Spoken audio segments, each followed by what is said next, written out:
26.2. It's a number that may not have significance to some, but to me, it represents a challenge that helped me discover just how far I could go. I've always liked running.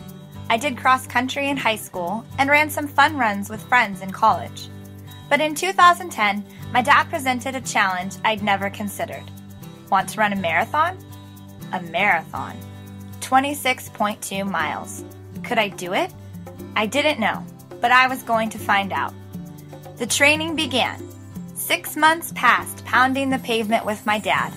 We counted down the days and counted up the miles, our sights set on the final 26.2.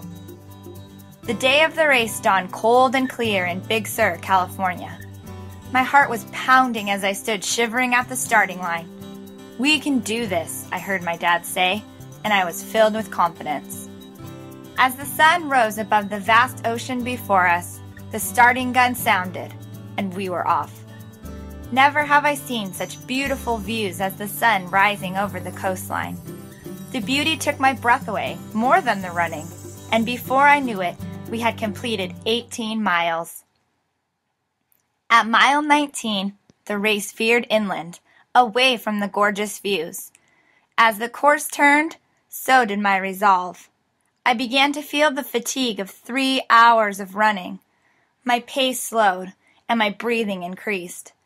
Just when I felt like my legs couldn't move another step, I heard the familiar cadence of my dad's footsteps behind me. "You're going to let an old man beat you?" he hollered out at me. I couldn't help but smile as I fell into stride with my dad.